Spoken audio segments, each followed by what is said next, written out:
Hi, friend. Today I'm talking with a yoga teacher who's also a pastor that blew me away with his story and how he has a streak going of over 1,000 days of doing yoga.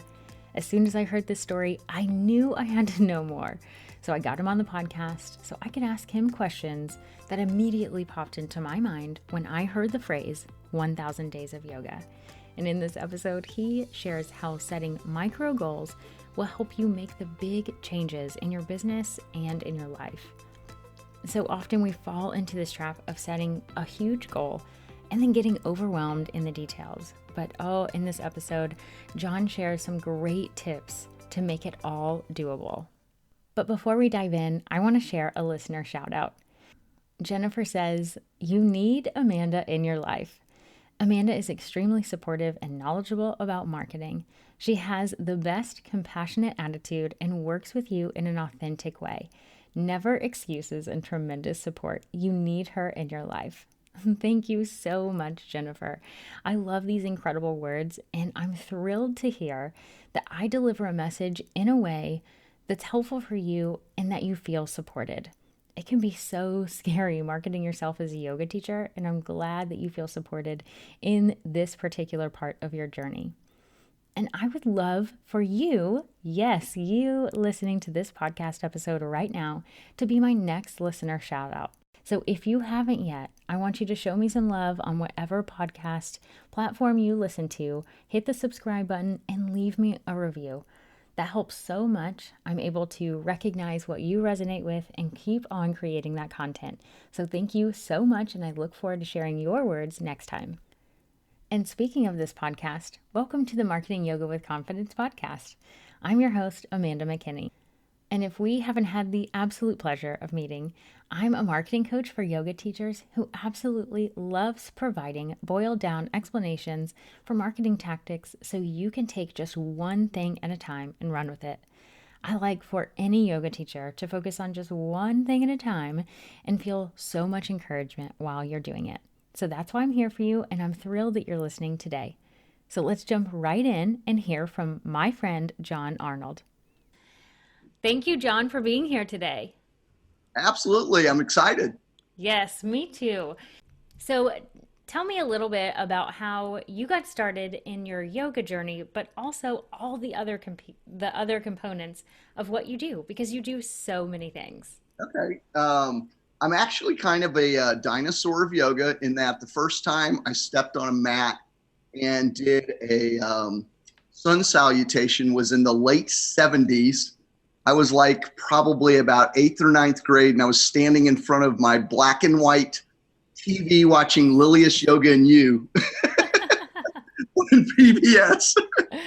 So way back in the dark ages, and then and I didn't do yoga forever and a day after that, but that was my introduction. And then I've been actively, I would say, a yogi, working hard at kind of learning to incorporate practice in my life, probably for, it's at least 10 plus years. I've been trying to run this down lately. I know over 10 years ago, I enrolled in a class at a community college. I kind of came at it through a side door. I had been doing Tai Chi, and I loved Tai Chi, and I moved to a new community and they didn't have Tai Chi. So I was looking for some alternative, and I bought some yoga DVDs. Actually, they were probably VHS tapes. and I think initially I got them for my wife because she was interested, started doing them, ended up going to class. And it just kind of rolled from there. I was doing things on my own for a long time, probably 5-6 years. I didn't go walk into the doors of a studio until about 4 or 5 years ago. And I was interested in hot yoga. And my wife got me a membership for Christmas one year. I said, that's so sweet. I said, here's what I would love. I want to try hot yoga. Give me a month membership. And she did. And man, I was hooked. So here's where I am now. That was the case until about 2 years ago. I started backing out of hot yoga because I was doing it and it was unpredictable whether I'd be able to move off the couch afterwards later in the day, literally. And what I didn't know, what I found out is I had developed AFib, heart condition, where I had an irregular heartbeat, and I didn't know what was going on. And once I finally diagnosed that, I said, hot yoga, power yoga at 102 and 105, probably not my best friend. Probably not. So then I had to, and I think that's really where, I've been on this streak of yoga that really began in some way because my ability to practice in the studio got compromised for a while, but I wanted to keep going. So it's like, if I'm going to do yoga, I'm going to have to do it on my own and figure out how to do it on my own. Again, sorry, I sort of had to double back. So now where I am is I got certified in May of 2019. I got my 200-hour certification. So I got certified and I am a pastor. You mentioned about the other things in my life. I am been an ordained minister for 26 years now. And I'm integrating like my pastoral ministry and my yoga, and I've started teaching class in my church. I do a free class once a week, and I love it because I have people from like 23 years old to 86 all in one class. So you want to talk about learning how to cue modifications? Like, I'm a master. And they love it. Like, I had class last night and we got done. One of my 7-year-olds, after I said namaste and I thanked them, she said, this is my favorite hour of the whole week. Oh, And, that's so sweet. and I had my 86-year-old came in last week and goes, look, and she shows me she can stand in tree pose now. Oh. So she's like, you know what? This is probably going to keep me from having a fall, and that's my goal. So That's incredible. yeah, it's really, really cool. And I've got people who are losing anxiety issues, sleep issues, reduced asthma issues, which is fascinating to me because I came out of that like hardcore athletic power hot yoga side of things. And now I'm doing an extremely prayerful meditative class. And my goal is radically different, but I'm having as much or more health impact, which is shocking to me. Because my whole goal with these folks is I want to get them down to a parasympathetic state where their body then is going to do healing of its own accord, and it's remarkable to just see that explode in people's lives. So it's really cool. And they were all newbies. Like, nobody in my class had done yoga at all. And it's a little rural community, like 5,000 people. And yeah, it's just super fun. So that's where I am now. You said other skills. I also have done a lot of online marketing and online education. So, because I'm a total marketing and tech nerd, and I'm trying to bring all that together. So I'm at the time we're recording this, I'm putting together an online group for Christian yogis. I'm building an online Christian tribe of yogis, and right on the front end of that. And I'm really loving that because it's cool to watch them have this space where they can celebrate and enjoy that and do it from a faith perspective. So I'm blending all that stuff together, and because for me personally, I really want to. I'm tired of trying to live in balance. It seems like everybody's trying to live in balance, which, if you think about that, those are like elements held in tension so they don't fall apart, right? So, and what I want is integration where everything's just pulling in one direction. So, if I can be online doing, writing a devotional to a yoga audience out of my understanding of scripture, like I got everything going, it's like, and it's not scrambling to do something for the church over here and for my yoga students here and marketing over here, but it's like all those horses pulling in one direction. I could not agree more, as you can imagine. I talk about this all the time of really niching down and figuring out where your passion is. Yeah. And celebrating that passion and following it. And you are such an amazing example of this that I just am so excited that you were able to share that in a very clear way. And I definitely want to link to your membership. So once it's up and running, make sure to get that link to me so I can link it in Absolutely. the You show bet. notes for this episode because it will be live by the time it goes Yeah. live. What? Yes, it will happen. So, bringing that all together, you said the thing, you said, I have this streak. So, I want to introduce Yeah. this because not everyone listening knows about this streak. And so, you, John, you have been practicing yoga consecutively for over 1,000 days. Yep. I am fascinated with this. And so I could probably talk to you about niching down and this idea of 1,000 days of yoga all day. But I do Right. want to make sure that we boil it down because I'm just going to let you take it. And I Okay. just want you to boil it down and make sure to touch on how you got to going on this streak, but really focusing on those goal setting. And when life got in the way, you have a few really interesting stories about when life gets in the way, you still made the goal happen. So I would Yeah. love for you to talk about those tips of how you would make that happen. Sure. Absolutely. Well, yeah, I in June of 2019, I hit 1,000 consecutive days, and it didn't start out as even any kind of goal. I was one of these guys, and I bet a lot of yoga practitioners listening to this, you've had those moments in your practice where you get off track and you haven't been to the studio in days, your mat's gathering dust in the corner of your office, and you're just, you're kind of beating yourself up because it's like, oh my gosh, I really, really need yoga right now. And I'm such a yoga loser, and that's where I was. And so I kind of got over my ego hump and I went back in the studio. And then I got up and went another day. And I jokingly posted on Facebook something to the effect of, hey, I just finished a 2-day yoga streak. And, I don't want to brag, but like I got a toe grab because my teacher at that time, she was always saying like, bonus points, you can do a toe grab, So I'm like, I did a toe grab and I got both toes. I was in child's pose, like, so I wrote this tongue-in-cheek post and I signed it foamy, fat old man yogi. And thus the foamy legend began because I started writing all these hilarious updates.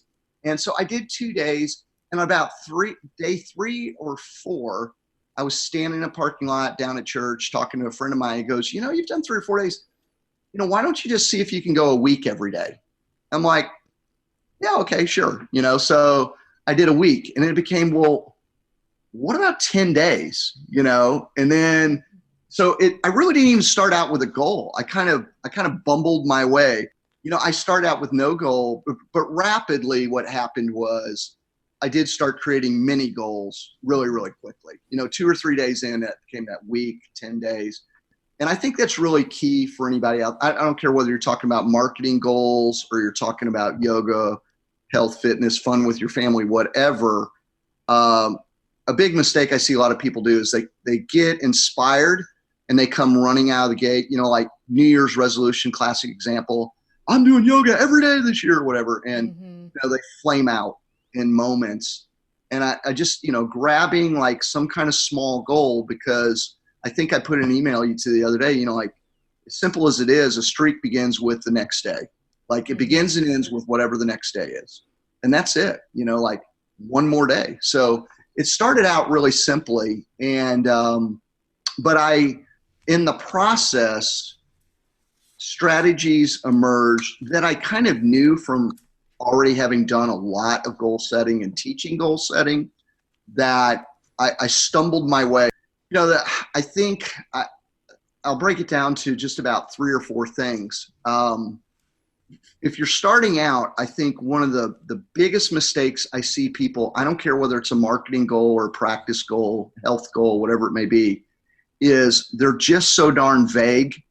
And clarity is king on your goal. Like you really want to drill down and get clear about what counts. Like I had somebody ask me the other day, they said, so what, what counts as having done it, for the day?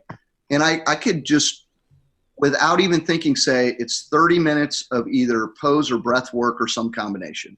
Like if I've done that, bingo, John, check off, I did my yoga for the day. But I'm clear. I know what counts as a win or a loss. Mm-hmm. And I think a lot of times people are just so vague, and you really need a clear goal. And a lot of people are just really vague, like, oh, I want to practice every day. What does that mean? What does that look like? Or in business, it may be, well, I want to build my list. I mean, how many times have you written down, I need to work on list building today? You know, like, okay, what does that mean? If I call, my mom and she signs up for my email list that I achieved list building today, like maybe that's just me looking at my day going, oh, that counts for yoga. Right. So what's a win, which, and for me, one of the best formulas for a nice, clean, clear goal is a SMART goal formula. Mm-hmm. And for people who don't know that, I'm just going to hit on them real quick, because you can Google that and come up with 1,000 pages, and they'll vary a little bit, but you'll be miles ahead no matter which one you take. For me, I define it as S is for specific, to be very clear about your goal. M is for measurable. What are your metrics? For me, it was 30 minutes every day. Very clear. If you want to list build, what does list build mean? Does that mean, I want to get to a place where I have 10 people subscribing daily? Or does that mean I want my list to exceed 1,000 members by August 15th? Or, measurables, achievable. And I have a spectrum I think of achievability. It's kind of a 4-point spectrum from, okay, this is a no-brainer. I can do it. Like, I just know from the moment I write it down, it's an achievable goal. To something I can probably do it, but it's going to stretch me a little bit. Then like kind of level 3 for me is like, oh yeah, like I'm going to have to level up a little bit to get this done. Like this is going to be a bit game changing. And on the other end is something that seems almost impossible, like big, hairy, audacious goals, over the top. And I will say this for folks who are setting multiple goals, there's value in each one of those. Like when I do my annual goal setting, I make sure I have stuff along that whole spectrum. I'll pick out some quick win goals for the first quarter of the year to give me momentum and success. It's kind of like that, okay, can I do a week of yoga? Like I didn't on day 2 go, let's do 1,000, Right. Can we do a week? So in January, like I'll set myself up for success in the first quarter to create some, I'll call it goals momentum. And the sweet spot is around that 3rd level that I want to be pulled. I want to grow. So I want a goal that for me to get it done, I know I have to function differently than I do now. Now, those big, hairy, audacious goals, those really completely transform your whole sense of what's even possible. So there's value all along that spectrum from, okay, easy peasy, I can do this with my eyes closed, to, this is impossible. Can somebody really do that? You want super clear goals, but that specific, measurable, achievable I use relevant for the R in SMART goals. And to me, this is the most undervalued letter in that acronym, but the most important, because the relevancy is the why behind what you're doing. It's the motivation. It's the driving energy. It's what puts a fire in your belly, and it makes the difference between whether you get it done or not. Mm-hmm. And so I always encourage people, once they write their goal, write 3 to 5 motivations, like, why are you doing this thing? So like earlier when I talked about, me launching this membership site I'm working on for Christian yogis, I was literally pulling from my goal sheet when I explained why I'm doing that. On my goal sheet, I'm doing this goal because I want to integrate the elements in my life. So all the horses are pulling in one direction and I'm not pulled in 10 directions feeling crazy. Like that's one of my 3 to 5 motivations. And you need those because every goal, I don't care how clear it is, you're going to hit a messy middle where like all the plans are now garbage. Like they're just, all your planning seems for naught. It wasn't, you needed it, trust me, but it starts going up in flames. And that's when you have to be able to say, why in the world am I doing this? and it will fire up action. And I think a lot of times we don't even know why we're doing a goal. And, running off of somebody else's scripts and expectations will only take you so far. Mm-hmm.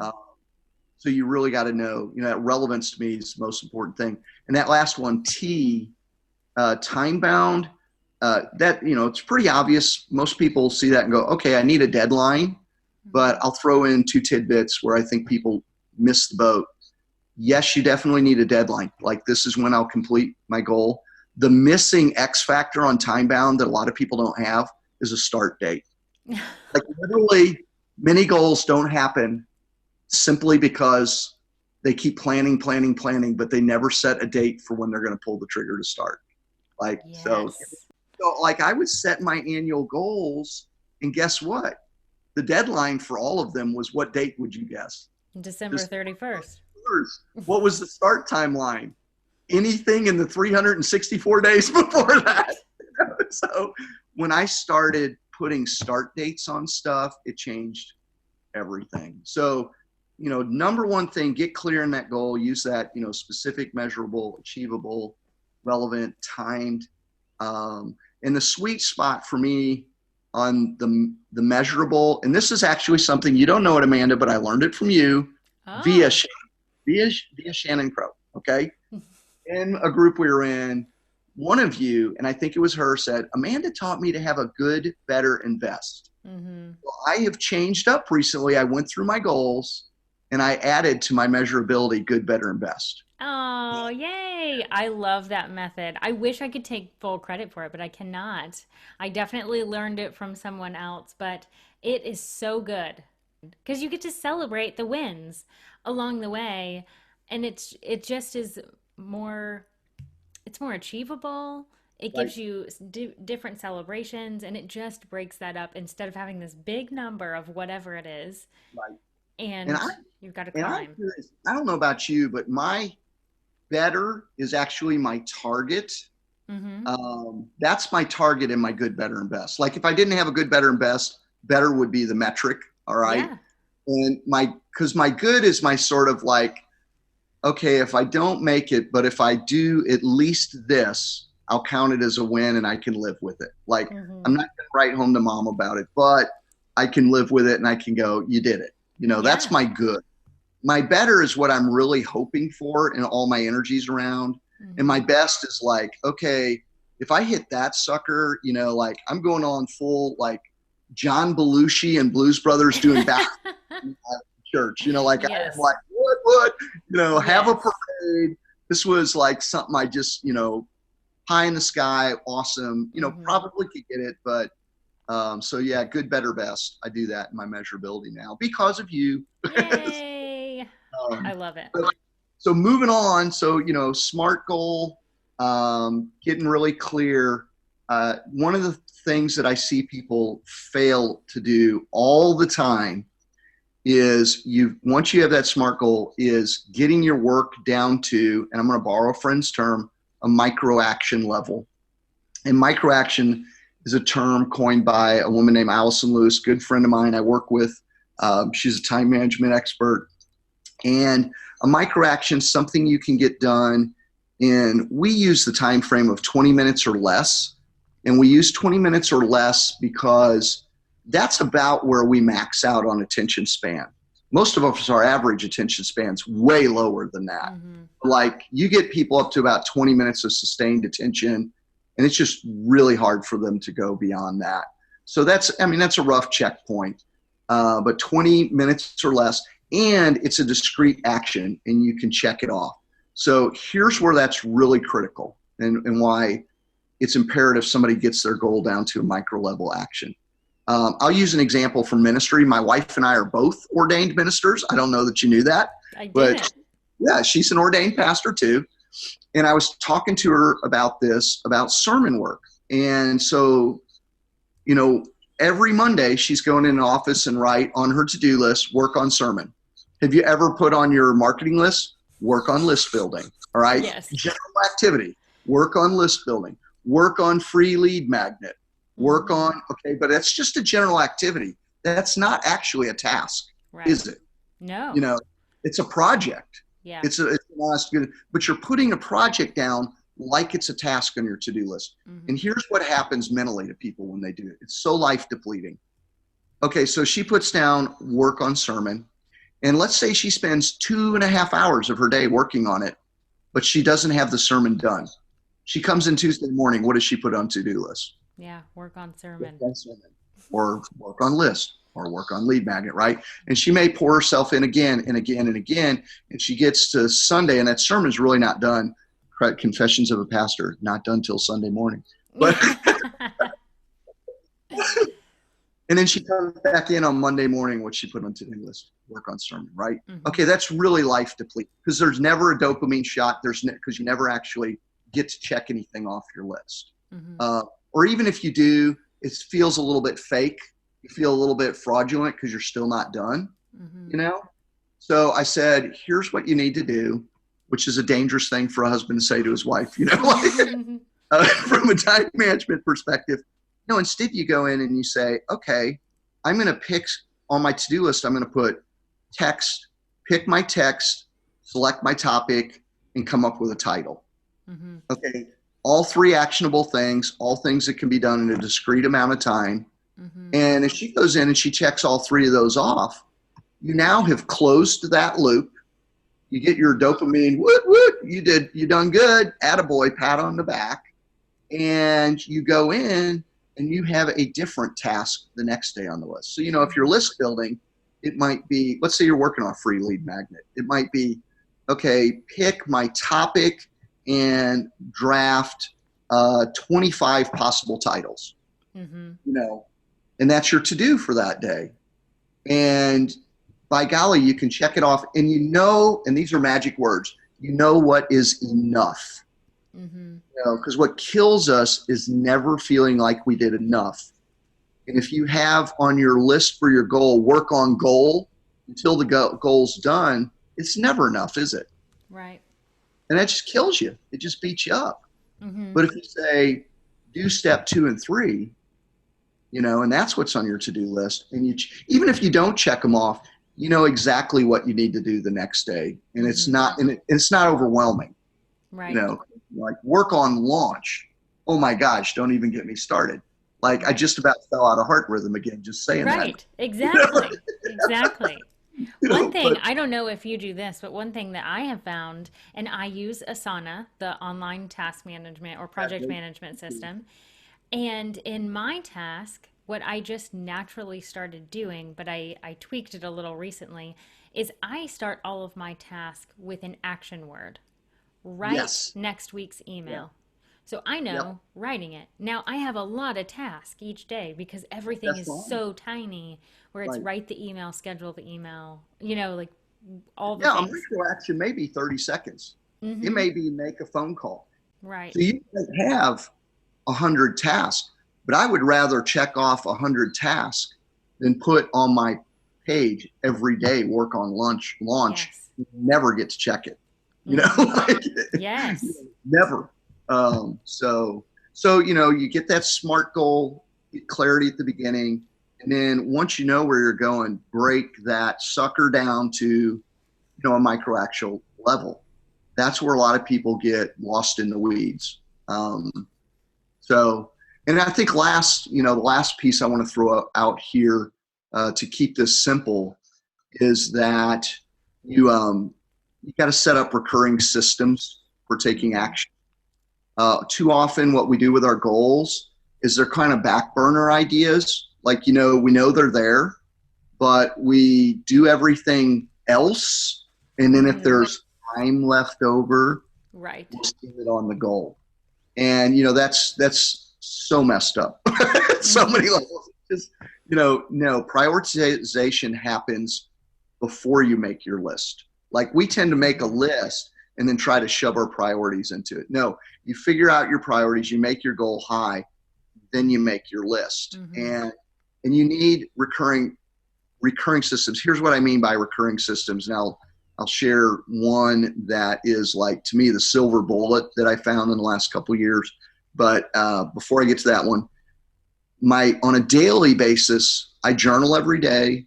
And when I journal, I literally write out every goal I have every day. My annual Mm-hmm. goals, every annual goal gets written every day, whether I'm Mm-hmm. working on it or not, every goal. That's for reinforcement. That's to keep it Mm-hmm. on my radar. There's a whole lot of reasons I do that. I spend 7 minutes in the morning. I literally set a timer on my phone for 7 minutes. I brain dump down everything I think I need to do that day. And then I pick the 5 highest value activities. Mm-hmm. And then everything else on the list doesn't exist. In fact, when I first started doing that, I called it my big 5. And I would write them then on a separate page. And I would put my to-do list away where I couldn't see it. And I Oh, only yeah. worked on those 5 until they were done. I don't prioritize the 25 things I need to do because honestly, by the time I get to number 3, all that junk's changed. Mm-hmm. Like, Right. so what's the point? So I would pick the top 5. And so that's sort of my daily routine, just in terms of taking action on the high value stuff. But to me, the secret sauce for nailing my goals came about 3 years ago. And I've been consciously doing very intentional annual planning for, I don't know, probably 6-7 years now, I would guess. But about 2 or 3 years ago, before that, when my annual goals, I would get literally only about 20% of the anywhere between 8 to 12 annual goals I came up with. Honestly, I'd only get maybe 20% done. And which sounds really depressing, but in terms of like New Year's resolution, you do 20%, you're a rock star, True. like, so I was rocking it. Those 20% were big and important. I was rocking that, but these 80% just mocked me and shamed me. And that changed, that statistic completely inverted when I implemented one simple thing, and that is I do a weekly review. I have a Mm-hmm. written weekly review of all my goals, whether I'm working on them or not. I create what I call my dashboard, and a Mm-hmm. dashboard can be a spiral bound notebook. I use like an Evernote system, but it's simply someplace where I have my goal written down, my 3 to 5 motivations, and then I have for me, I have a spreadsheet where I have the date, and then I just go, so what did I intend to do last week? Mm-hmm. What got done? What didn't get done? How do I need to adjust? What are my intentions for the coming week? And when I started doing that weekly review, literally it inverted that statistic to where now I finish 80% of my goals. I probably take action literally on 100% of them. Mm-hmm. That 20, a big chunk of that 20 now, usually it's not that I just failed to work on them or do them.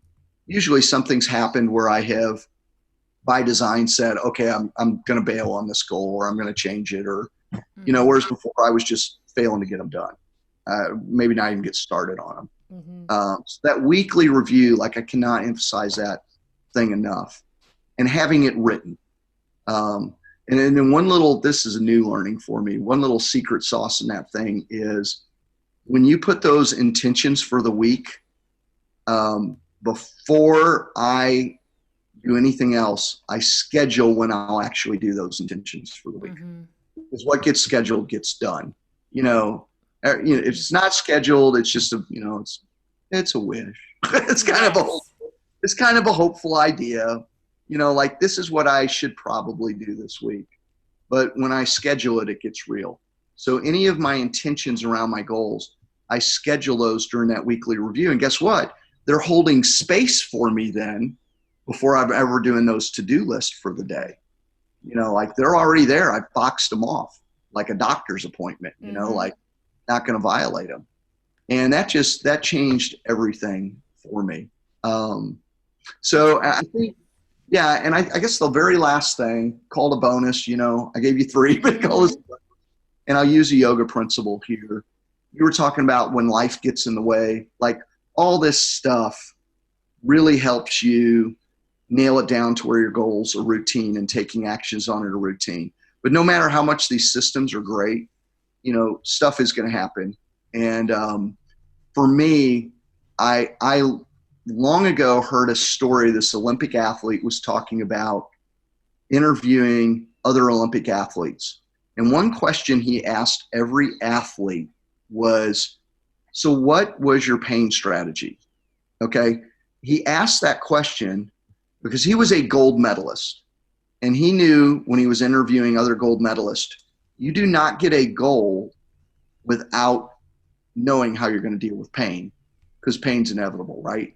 Mm-hmm. So on every goal, when I set it up, I always go, okay, in a worst case scenario, what can I do to pull off my goal? Like, like if everything falls apart, how can I still take action on this? Mm-hmm. And I kind of, in yogic principles, I think of that as, I'm always telling my students, like, function over form. Like if I call out a pose, I tell you, we're going to do triangle pose, and I'm showing you, I got my hand, reaching for the sky, and I got somebody in the back row that's got a shoulder issue. I'm like, it's not about having your hand up to the ceiling. Okay. Mm-hmm. You're not raising your hand to go to the bathroom here. Like, that's not the idea. We're raising the hand to roll that shoulder back, open the chest up. Like, if you can't do that, then put your hand on your hip or in the small of your back and bring it behind you so that it draws the chest toward the long side of your mat. Think in terms of the function of what we're trying to do here. And, the form is helpful if you can nail the form, but if not, think about the function, do what you got to do to hit the function. Same thing with goals is what I realized is, like, I got to go back to, what am I really trying to achieve here? Because when you go into a goal, you have a very set form in your head. Everybody does. Like, they know the ideal triangle pose, right? Like, and they think, well, if I can't do that, then I can't do triangle. No, you can do triangle, but you got to modify. You have to adapt. You have to let function rule over form. And that was the biggest learning out of my 1,000 days, was getting to a place where I realized, like, in order to pull off what's yoga for me today, what's it going to look like? And I see a lot of yogis struggle to practice daily because they're too form bound. And what I mean by that is, like, they'll say, well, I can't make it to the studio every day. Mm-hmm. That's a form thing. You get what I'm saying? Like, They have a model in their head of, it has to look this way. Well, no, it doesn't. Like, there's other ways you can do that. How can you modify to meet the demands of this moment? And somewhere along the way, something dramatic shifted in my head, and people don't have to wait for it to shift in their heads. They can choose it, because I learned it the hard way, and I'm warning you, like, something shifted where I stopped thinking about, am I going to do yoga today, to just, how am I going to do it? Like, I just assumed I was going to do it. And if you find yourself like, how am I going to get my class launched today? And you're asking that from you need to ask that from a standpoint of possibility. We tend to go, oh, I can't do my yoga today because I can't make this. I can't do my yoga today. I don't have my mat. Like, I'm traveling and I didn't pack a mat. Well, guess what, buddy? They didn't have mats in yoga. A lot of yoga happened without a mat. Grab a towel out of the bathroom. Do a standing sequence. Chair yoga time. Mm-hmm. Go. Forget that. But we have these form blocks in our head around our goals where it has to look a certain way.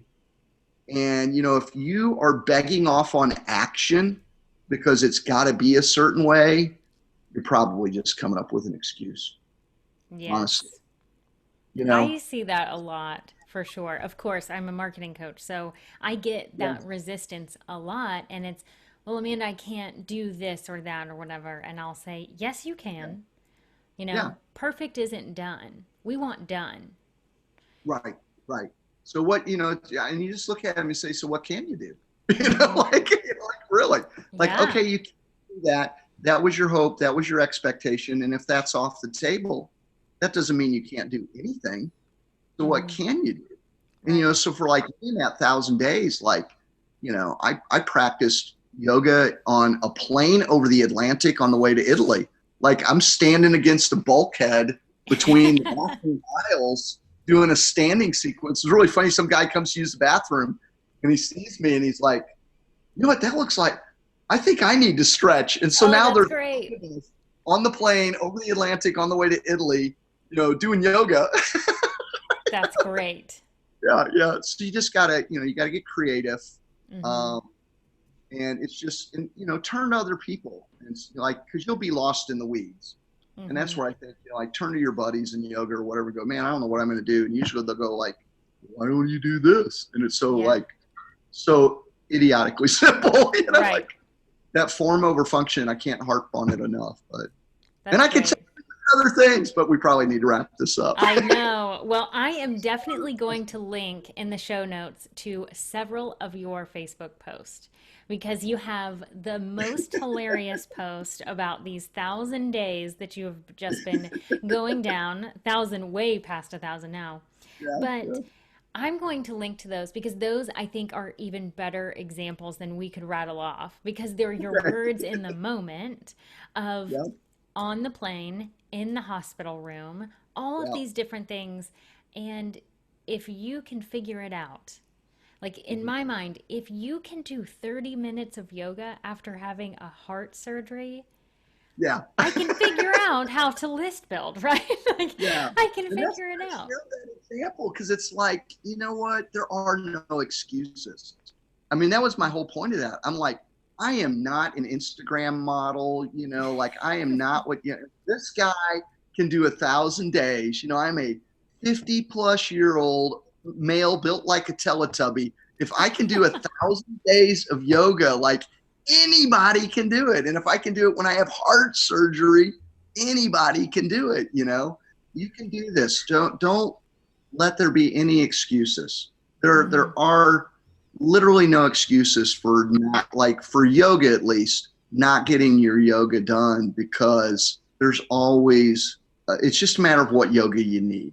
Mm-hmm. It's not a matter of whether you can do it or not. What yoga does my body need, and what are the Right. constraints I'm working in, and work it out. It's true for every goal. I don't care if it's Mm-hmm. a marketing goal, a leisure goal, whatever it is. That's just true. You just got to be willing to take the next Mm-hmm. action step, no matter how small it is. And if you're Right. really stuck on that, say, like, if I only had, and this is a hack I do on myself and on people I coach sometimes, I'll say, like, if all I had was 15 minutes, what could I do in the next 15 minutes? I'll Mm-hmm. just go do whatever that is. As simplistic as that sounds, it really is that simple, you Right. know? It's true. And you have a fantastic freebie that we can all download, and I actually already have it, which is amazing. And I will be sure to link to it in the show notes, but it is your 1,000 days of yoga and how you have figured out these life hacks, which I Yeah. think is just wonderful and can be applied to any goal. It doesn't have to be 1,000 days of yoga. Obviously, it could be any goal. So thank you for creating that, and I'll be sure to Oh, link that. you bet. Yeah. If anybody wants to find me, just go find christyogaandyou.com. And I look forward to meeting some of y'all. So Yes. thank you It's so much, Amanda. This is my passion, and I appreciate the fact you give me an opportunity to be a blessing with it. Oh, thank you. Thank you for being here and sharing everything that you did today. It was incredible. You're welcome. Bye. Bye. So, I don't know about you, but there were some incredible nuggets of wisdom that I just gained from that interview with John. As you can tell, he is incredibly knowledgeable in the goal setting area. But what I really like is that he took it from a yoga standpoint too. He has an amazing free guide that we mentioned several times, and I know you'll love it because when I got it, I was super excited about it too. And you can find it on the show notes page at marketingyogawithconfidence.com/post/episode 14. And after listening to all that goodness from John, it's time to declare your next best step. So I would love to encourage you to declare just one SMART goal for yourself, something that you can work on over the next month and test out this theory. Something small so you can see how it works and see how the method works for you in your life and follow some of John's tips for preparing for the pain. So, whatever that means in your goal journey, it may not be physical pain, but whatever you might run into along the way, what are those roadblocks that you can prepare for right away? So keep a journal and take notes over the next 30 days. And instead of thinking, will I get this done? Think, how will I get this done? That word is so powerful. How am I going to get this done? I want you to focus on that and actually make it happen. Until next time, give yourself permission to set goals for life and business and grace along the way. Talk to you soon.